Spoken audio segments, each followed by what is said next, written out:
Hello planty peeps, my name is Kanisha, also known as Niche, and this is my channel, Nisha's Plants. Welcome. If you're interested in learning how to grow, care, propagate your plants and being kept up to date on other planty things, then subscribe, hit that bell button and to keep watching. So today is our alocasia care video. I've got a pink dragon here. As you can see, you've got your pink stems. That's what it looks like. And we're going to pot it up because we had a heat wave in London about 2 weekends ago, if I remember correctly, and I was away. I'd watered my plants, but I hadn't flushed them through, which was what I should have done. And anyway, I lost a few leaves. So in doing that, I've taken them off, and you can see the stem is pretty exposed. Now we do have a few growth points, so you'll see we've got a growth point here, we've got another one there, another one here as well, and there's a cute little one up there. As we repot this, when it sits underneath the soil, they will then activate and grow, and we'll have more little pups or bulbs that will be able to then plant. So we'll talk about a few things as I repot. I've got my soil down here, which is here, but let's get into it. So alocasias, I have not quite a few. I have a few. I have the pink dragon, I've got the Amazonica here, I've got the Zebrina here, I've also got the black velvet, obviously the Frydek, also known, actual name is Mitchelliciana, I think I said that correctly, and I've got the Stingray here as well.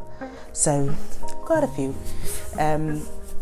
Now, first thing people usually say is alocasias are hard to care for, and as they grow they lose their last leaf.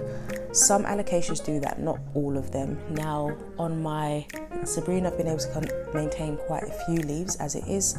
On my black velvet, when a new leaf comes in, the last leaf will stay for a little while and then it does die off. With the Stingray, I have quite a few grow, and now and again one will drop off. With the pink dragon, minus the heat wave, when I've grown new leaves, the old one hasn't died off. So it depends on the alocasia and its conditions in regards to whether it will retain the leaf, has it got enough root system to retain the extra leaf, and everything else. So in regards to humidity, now some of my alocasias are in a room with high humidity, and that room is on average about 60% humidity, and because it's in a room with high humidity, I don't need to water it as often.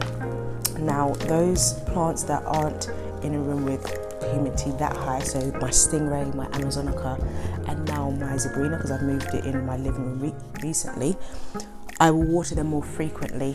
Now they will have a weekly watering, of which I bottom water them, but however I do with those in the room of lower humidity, I will flush them through probably twice a month. So when I say flush them through, I will take them into the bathroom and I will fill them with water from the top and let it run through the whole pot, and I'll probably do that 2-3 times, flush it through so it's got a good soak in.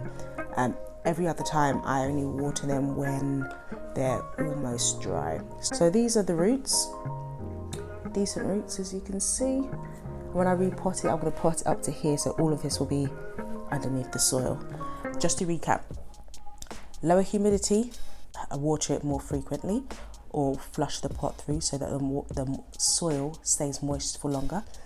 High humidity, I water it less, but when I do, I bottom water it and water it to about a quarter of the container that's in, so capillary action can bring it through to the rest of the soil. On humidity, the higher the humidity, the more frequent, more frequently it'll bring you leaves, because it's got the moisture there that it can pull through to its roots and its stem to produce, then be able to give you some new leaves. Light. Now, alocasias like bright indirect light. Majority of them do. All of my alocasias have bright indirect light. There's a couple that differ. So for instance, my black velvet and my, I'll call it Frydek, but the Mitcho, they get direct light in the morning. So they do get some direct light for a few hours, and then they get bright indirect light. Now I found that the plants or the alocasias with velvet leaves can withstand the direct light. Now when I say direct light, the plants that I have that receive direct light are in an east facing window. and the plants, this Zebrina does receive direct light in the afternoon in the west facing window because the light isn't as strong. So on alocasias where the leaves are velvet, they can deal with stronger amount of direct light, but if the leaves aren't velvet, then the direct light needs to be less intense.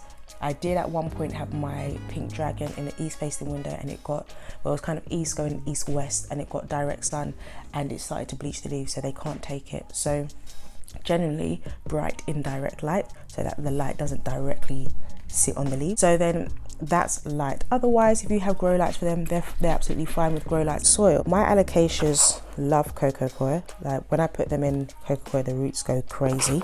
I've put in the clay walls to help with aeration. I had previously used perlite. Perlite's fine, but as you know, when you do water, it does float to the top. And currently, I didn't have perlite in my house, so I just thought I'd use the clay balls, which is absolutely fine. And the cocoa barks, basically, they will retain moisture because they're thicker pieces. So the cocoa chips would then be a direct source for the roots to get some more water. All of my alocasias I plant in coco coir because they like it. It holds a good amount of water, but it doesn't really compact itself, so it doesn't suffocate the roots. And when it dries, it's light, it's fluffy, it works well, and it's a natural product. Now coco coir doesn't have any nutrients, it doesn't hold any nutrients, so when you water, you will need to fertilize your alocasia to give them the nutrients that they need. Alocasias, as you'll see on this one, they grow a new stem from the previous stem. So this, it's got like a little sheath, it'll have this little point, and then another one will poke out through that, and that will be the actual leaf, and it will then grow. Now that's what they do. In regards to propagation, they produce bulbous. As I showed you at the beginning of this video, you've got little points that stick out from the stem. They will then grow and create their own bulbs, of which when the time is right, they'll either start to actually grow in the soil to produce another shoot or another plant, or you can just pop them off, put them in soil. But also to add, when it comes to the winter, alocasias do die back. Now I know some people get worried because they think they've actually killed the alocasia. You haven't. Alocasias do that. So you can expect that with your alocasia, when autumn and winter starts to arrive, as in the UK is very much on its way, that they will stop producing new leaves and will maintain the leaves that they have for a while, and then may even shed their oldest leaves and maintain the current or the last, say the two newest leaves.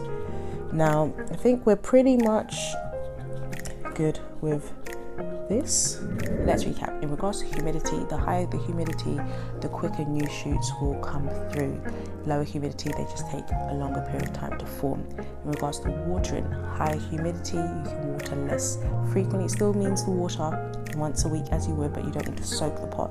The lower the humidity, make sure the soil is saturated, but you know to stop when you see drops coming through the drainage holes. In regards to light, they like bright indirect light, so that means light as it is now, but there isn't sun directly on the leaves, so you could place the plant in an east facing or west facing window. In regards to soil, I use coco coir because it holds water well, it allows the plant's roots to breathe, and it doesn't compact. So you want the soil to hold moisture, but you don't want it to be soggy. You do want some aeration in there so the roots get some air, so you can use clay balls or you can use perlite. And in regards to growth, they grow regularly. They're not super fast, they're not super slow. I would say they're consistent growers, but the higher the humidity, you'll see once a shoot does come through, it will then form quicker when the humidity is high. If the humidity is low, it's fine, it just takes a little while longer. So I hope these care tips have helped you in regards to looking after your alocasia. Do let me know what you have, how many you have, and see you in the next one. Thanks, take care, bye.